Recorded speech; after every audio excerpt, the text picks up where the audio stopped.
Well, we're all interested in what's happening with Egypt and how that plays into the big picture. What a delight and an honor to have with us today Theodore Shoebat. He's the son of a former PLL terrorist. At the age of 16, Theodore released his first book, In Satan's Footsteps. Now his second book is out, For God or for Tyranny. Theodore, thank you for being with us. I know that you wanted to remain somewhat anonymous where you are, and I respect that. How are you, my friend? I'm good. Yourself, sir? Oh, doing great. Thanks for being with us. I think we're all watching what's happening in Egypt, and we're kind of scratching our head. Is it now official that the Muslim Brotherhood will take over there?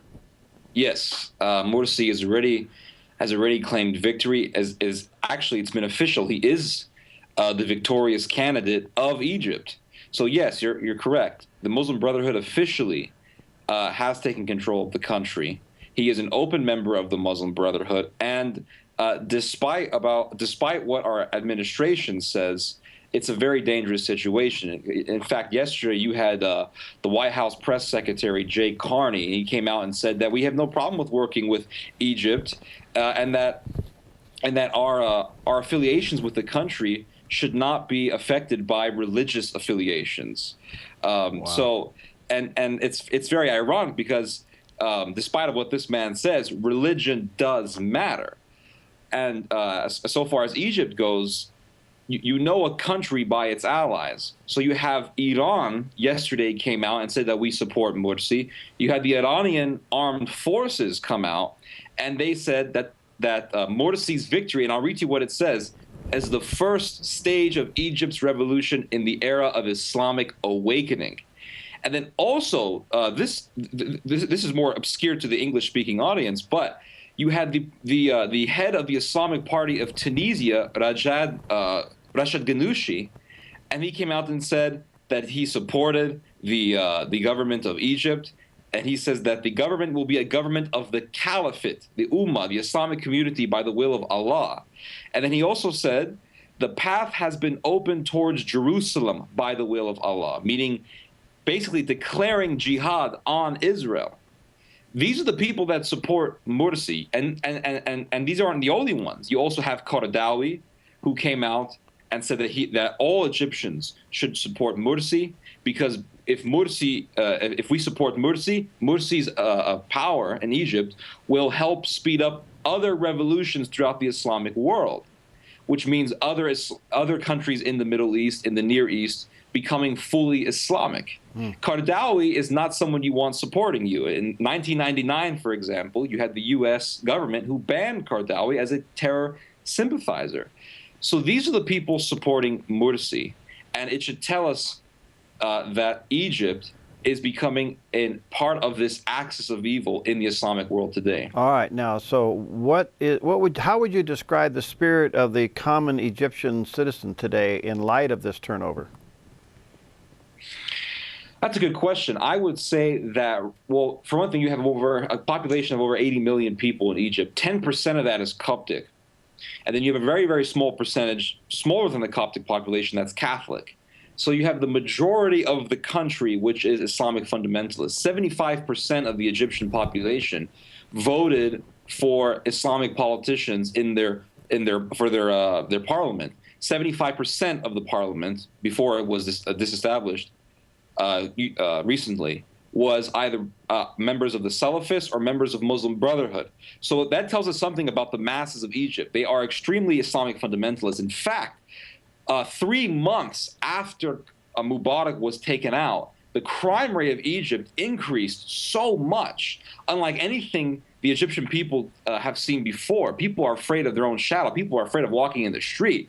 They say it's becoming more and more like East LA or a very crime-ridden ghetto. Mm-hmm. People are going crazy. I mean, you've had over 3 or 4 jailbreaks in Egypt since Mubarak's ousting. Also, there's been some, just this month alone, in the month of June alone, you've had some horrific, grisly murders that have been committed. For example, on June 8th, there was 2 brothers, Ahmed Mukhtar and Abd al-Basit, in the village of Assuit in Egypt, who murdered their mother, murdered their sister, and murdered their aunt because they didn't deem them as being Islamic enough. You had also a butcher this month, a butcher who murdered his wife, flayed the skin off her bone, and tried to sell her meat, her flesh, in the market as lamb. And then just a couple days ago, you had a man who stabbed his pregnant wife to death because she didn't vote for Morsi. So the whole country is becoming the night of the living dead. What's the status of the military and with this turnover? Are they remain intact, or is there somewhat a division there? There's a division. The Muslim Brotherhood doesn't want the military in power, though they do have some power now. But from what I have read, there's a lot of animosity between them, and the Muslim Brotherhood doesn't want the military to be arresting civilians anymore for any reason. So they want to disestablish the power of the military. In fact, when the Egyptian parliament was 75% Islamist, it was taken out recently, but it's going to come back. When it was 75% Islamist, they were actually voting to disestablish military rule in Egypt. So yes, most definitely, the members of the Salafi and the members of the Muslim Brotherhood want to get rid of military control. They want the full power, in other words, of the country. All right. How does our own Secretary of State, Hillary Clinton, play into this mix? Is she for this change? Well, Hillary Clinton has done some things that don't surprise me. For one thing, she said a couple of weeks ago, actually, that the fate of Mubarak is going to be in the hands of the Egyptian people. What the Egyptian people do, we'll allow. We don't care. And the other thing also Hillary Clinton said about Egypt was that we are going to make sure that Egypt treats every Egyptian civilly, with civility, every Egyptian peaceably, every Egyptian politician, that is. Well, wait a second, Mubarak is an Egyptian, and they're treating him like an animal. Another thing also that to keep in mind about the hypocrisy of Hillary Clinton is that although she said that America will make sure that the Egyptian government will treat every Egyptian citizen with civility, here's another story that passed under the radar. You had a Christian by the name of Jamal Abdul Masood, Christian teenager who has been thrown in prison, sentenced for 3 years in an Egyptian prison. He tried to have an appeal. The court said, you have no appeal. You are arrested for blasphemy. You are arrested for being a Christian going against Islam. This is Sharia. So you already have Sharia laws being implemented in Egypt against normal Egyptian citizens. Why isn't the U.S. government, as Hillary Clinton promised, keeping these politicians in check? Is my question.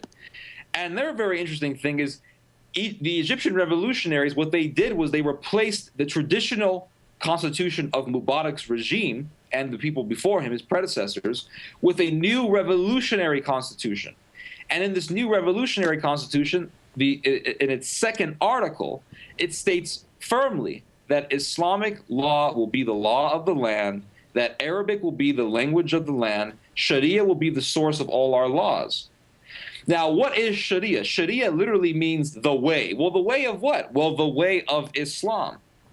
And if you look at types of these laws, there's one law stated in the Quran, for example, in the chapter of the Quran called the table spread. Let me just read to you what it says. This is part of Sharia law. The punishment of anyone who fights against Allah and his apostle and does mischief in the land is to be killed or crucified, or to have their hands and feet from opposite ends, or be banished from the land. Now, notice the word crucified. The Arabic term for it is salb, literally crucifixion. Now, the last time I read about crucifixion toward people who were Christians was in the Roman Empire. Well, guess what? It's happening right now as we speak. Wow. In fact, I just did an interview with Ed Lyons, and he is a specialist on the situation going on in Sudan.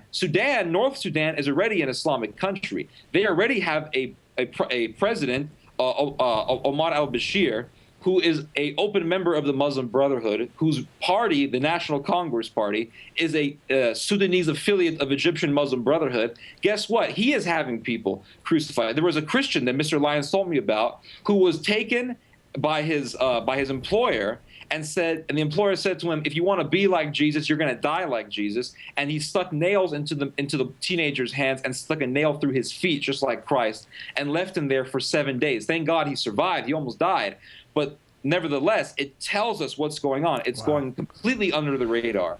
Let me, what time I have left here, Theodore, tell us a little bit about the book you and your father have co-authored, For God or For Tyranny, and the essence of the message there. Sure. For God or For Tyranny is a book that proves, really, it offers an ironclad case that in this world, we only have two decisions. We are either for God or we are for tyranny. There are no other choices. And the book shows that there has been no country in history that did not know God or rejected God that had liberty. So in order to have liberty in a country, you have to have a belief in God. So the book shows, whether you look at the Roman Empire, whether you look at ancient Greece, whether you look at pre-Christian Europe, pre-Christian Mexico, these countries didn't know who God was at one point, and they were very tyrannical. And also you look at other countries who rejected God, Lenin's Russia, Robespierre's France, French Revolution, the Iranian Revolution. If you look at the Russian Revolution, all of these revolutions, the Mexican Revolution, all of these revolutions were anti-Christian and ended up in tyranny. And when you look at Egypt today, it's going the same route as revolutionary France, the same route as revolutionary Mexico. Give the masses what they want, destroy the church, kill Christians. That's what's happening in Egypt. It's going to happen more and more in Egypt. And that's what's happening in Sudan. In the Sudan, for example, with North Sudan attacking the South, which is a Christian country. All right, let me ask you this quickly before I run out of time. If Israel does decide to go in and take out the nukes in Iran, is Egypt capable of having some kind of a meaningful response during that time? That's a good question. Egypt is the most powerful country in the Middle East, in the Arab world, militarily. So yes, I mean, I would see definitely an allyship between Iran and Egypt against Israel. In fact, I would see an allyship between any Muslim countries. Despite the fact that Iran is Shia and Egypt is Sunni, they will still work together against Israel. So if Israel was to consider some kind of an attack on Iran, they would have to, at the same time, consider some kind of a retaliation coming out of Egypt, and they'd have to have some kind of forces along those borders as well, maybe even Lebanon. Egypt will actually use Gaza, the Gaza Strip, which borders Egypt and Israel together. They will use Gaza as a foothold, as a medium to actually launch attacks into Israel.